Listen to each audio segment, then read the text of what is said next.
The first ratio we're going to look at is what we call our price to earnings ratio, or our PE ratio. And that's a very, very easy calculation. We simply take the share price of the company and we divide it by the earnings per share, and it spits out a number, 12, 14, 18, 20, whatever the case may be. That is what we call the PE ratio. It's the price of each share divided by the earnings per share. What is it telling you?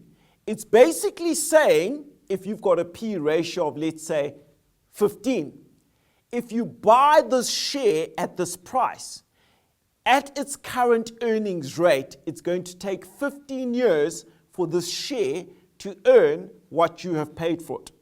That's what the PE ratio is telling you. Now, companies with high PE ratios tend to be those that are more expensive, and companies with lower PE ratios tend to be companies that are cheaper. But you've got to be careful, and I'll share some of my mistakes. I once bought a company called Village Main Reef, which had a PE ratio of 5 because I thought it was cheap, low PE ratio. I lost money on it because the share price continued to drop downwards. Eventually, the company was delisted. I also bought another company called Naspers, and at the time, the PE ratio was 90, very, very expensive.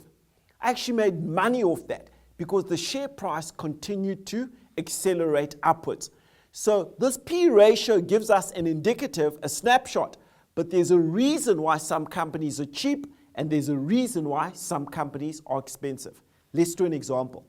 So in year one, we've got a company with a share price of 100, the earnings per share are 20, and if we had to calculate the PE ratio, it would be the share price of 100 divided by the earnings per share of 20 gives us a PE ratio of 5.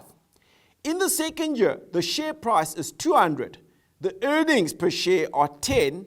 If we had to calculate the price earnings ratio in the second year, it would say this company has got a PE ratio of 20.